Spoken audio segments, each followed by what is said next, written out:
Hello student, Chavda sir lecture के YouTube channel में आपका स्वागत है। हम सामाजिक विज्ञान कक्षा 10 समकालीन भारत वाली किताब का अध्याय 1 पढ़ रहे थे, संसाधन और विकास। हमारा ये पार्ट 3 है। इसके पहले मैं आप लोगों को 2 पार्ट इसके दे चुका हूँ, जिसमें पहले पार्ट में मैंने बताया था संसाधन किसे कहते हैं और संसाधन का वर्गीकरण क्या है। दूसरे पार्ट में हमने संसाधन के प्रकार के बारे में चर्चा की थी और उन्हीं प्रकारों में हमारा वर्णन बचा था। स्वामित्व के आधार पर हम वर्णन कर रहे थे और पहला पॉइंट मैंने आप लोगों को पढ़ा दिया था, व्यक्तिगत संसाधन के बारे में मैं आपको पढ़ा चुका था। सेकंड पॉइंट है हमारा सामुदायिक संसाधन, थर्ड है हमारा राष्ट्रीय संसाधन और इसका चौथा पॉइंट जो है वो है अंतर्राष्ट्रीय संसाधन। इसके पहले अगर आप लोगों ने अभी तक चैनल को सब्सक्राइब नहीं किया है तो चैनल को सब्सक्राइब कर ले और बेल आइकॉन को क्लिक कर दे, जिससे आने वाले वीडियो की नोटिफिकेशन आप लोगों को आसानी से मिल जाए। इसकी शुरुआत करते हैं। इसके पहले आप लोगों ने अगर ये इसके पहले के 2 पार्ट नहीं देखे हैं तो वो 2 पार्ट के लिए मैं आई बटन पे आप लोगों को उसकी लिंक दे दूंगा और वीडियो के एंड में भी आपको उनकी लिंक दे दूंगा, तो आप वहां से भी देख सकते हो।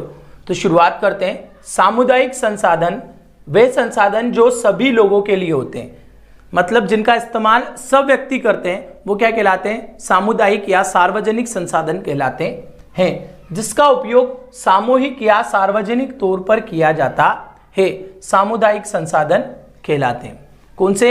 वे संसाधन जो सभी लोगों के लिए होते हैं, जिनका उपयोग सामूहिक और सार्वजनिक तौर पर किया जाता है, वो क्या कहलाते हैं? सामुदायिक संसाधन कहलाते हैं। जैसे शमशान, तालाब, इसके अलावा हम अस्पताल, स्कूल ये भी बता सकते हैं। ये भी सब क्या होते हैं? सार्वजनिक होते हैं।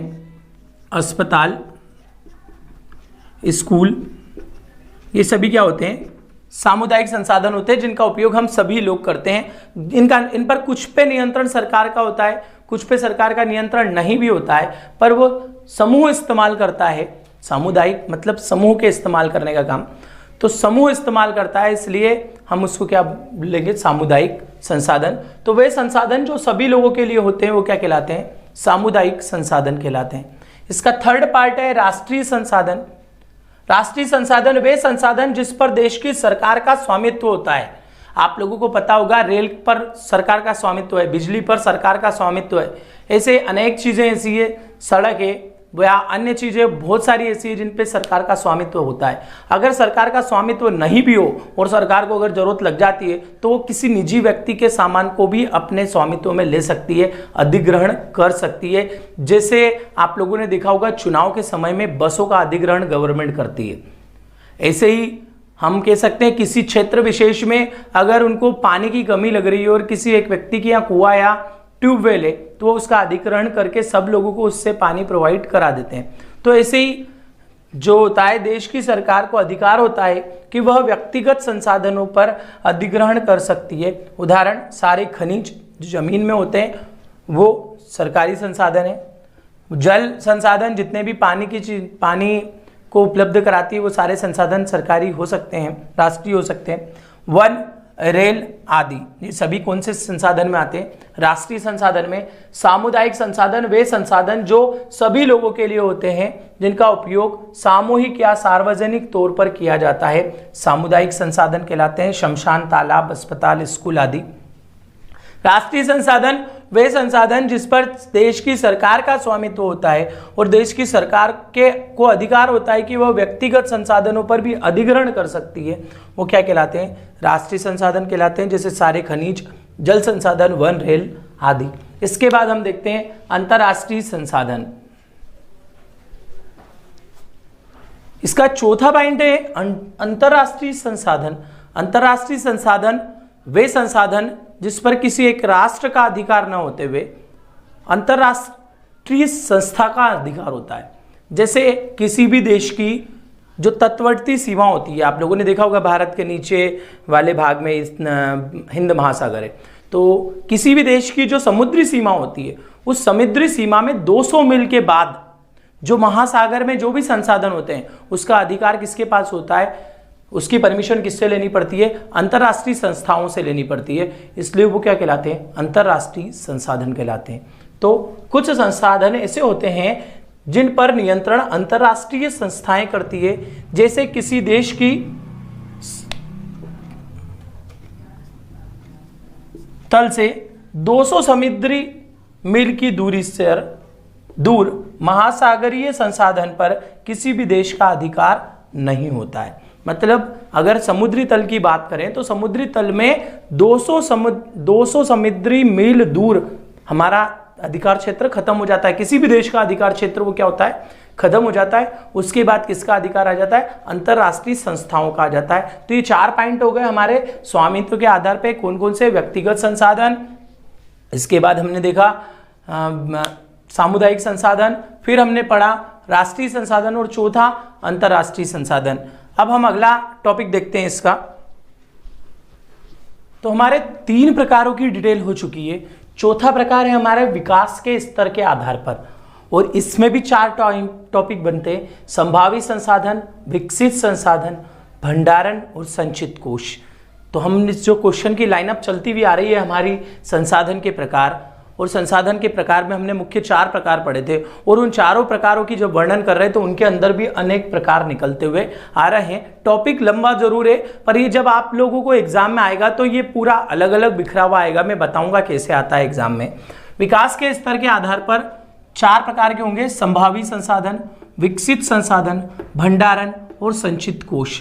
तो संभावित संसाधन, संसाधन जिनकी संभावनाएं होती है, ठीक है, जिनकी संभावना तो है, जो उपलब्ध भी है पर हम उसका उपयोग नहीं कर पा रहे।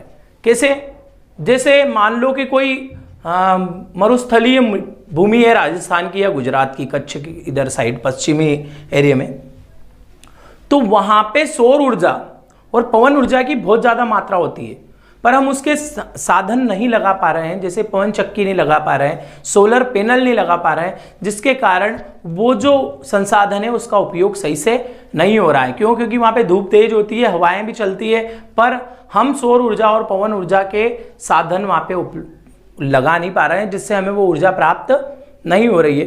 तो ये संसाधन क्या कहलाते हैं? संभावित संसाधन कहलाते हैं, जिनका संभावना है कि हम इनका आगे उपयोग कर सकते हैं। तो अब समझना परिभाषा के अकॉर्डिंग, संभावित संसाधन वे संसाधन जो किसी देश में या प्रदेश में विद्यमान होते हैं किंतु इनका उपयोग नहीं किया जा सकता, संभावित संसाधन कहलाते हैं। जैसे भारत के पश्चिम भाग, दैट मीन्स राजस्थान और गुजरात में सौर ऊर्जा व पवन ऊर्जा के संसाधन की बहुत संभावना है, पर उनका उपयोग सही प्रकार से नहीं किया जा सकता, सही प्रकार से नहीं हुआ है। क्यों नहीं हुआ है? क्योंकि पवन ऊर्जा के लिए पवन चक्कियां लगानी पड़ती है। अब पवन चक्कियां धीरे धीरे गवर्नमेंट डेवलप कर रही है, पर आज भी सब जगह इतनी मात्रा में नहीं लग पाई। सौर ऊर्जा के लिए सोलर पैनल लगाना पड़ता है, तो वो भी धीरे धीरे डेवलपमेंट में आ रहा है, पर समय लगेगा उसके लिए। इसलिए इनको कौन से संसाधन बोला?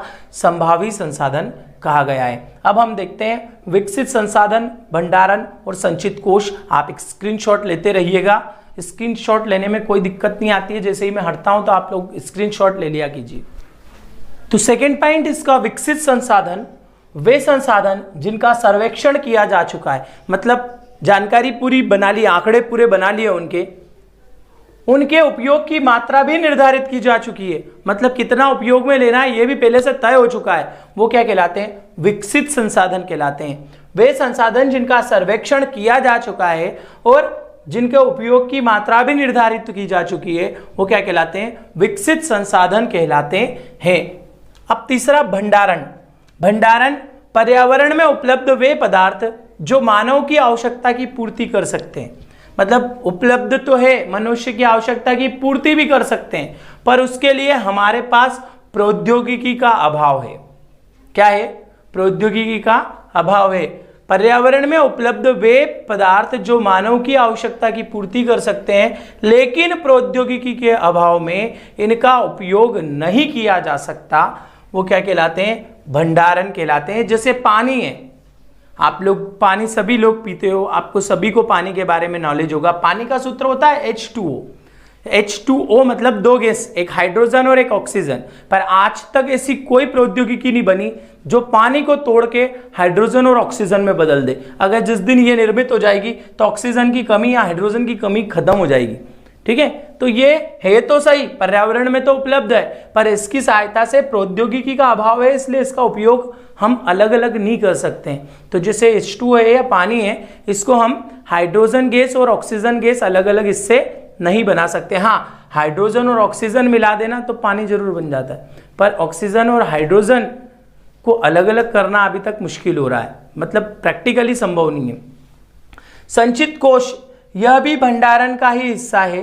तकनीकी द्वारा इनको प्रयोग में लाया जा सकता है, परंतु इनका उपयोग अभी शुरू नहीं हुआ है। जो संचित कोश में जो सामग्री है या जो संसाधन है, उनके औद्योगिकी भी है, पर उनका अभी शुरुआत नहीं की है, उनका उपयोग करना शुरू नहीं किया है। तो यह भी भंडारण का ही हिस्सा है। तकनीकी द्वारा प्रयोग में लाया जा सकता है, परंतु इनका उपयोग अभी शुरू नहीं हुआ है। तो ये हो गया हमारा संसाधन किसे कहते हैं, संसाधन का वर्गीकरण, संसाधन के प्रकार, और संसाधन के प्रकार में 4 प्रकार पढ़ा है मैंने आप लोगों को। उन चारों प्रकारों के भी प्रकारों का वर्णन मैंने इस 3rd वीडियो तक आप लोगों को कर दिया है। पार्ट 3 आप लोगों ने अगर 1 और 2 नहीं देखे हो तो एंड स्क्रीन में उनके आपको वीडियो की लिंक मिल जाएगी, वहां पे क्लिक करके देख लेना। अगर आपको वीडियो पसंद आता है तो वीडियो को लाइक जरूर करें, चैनल सब्सक्राइब नहीं किया है तो चैनल को सब्सक्राइब जरूर करें, और विशेष बात आपके दोस्तों को जरूर शेयर करें। हमारे चैनल पे इंग्लिश के और अन्य विषय के भी वीडियो डले हुए हैं, टेंस के वीडियो डले हुए हैं, आप उनको भी लगातार देखते रहें।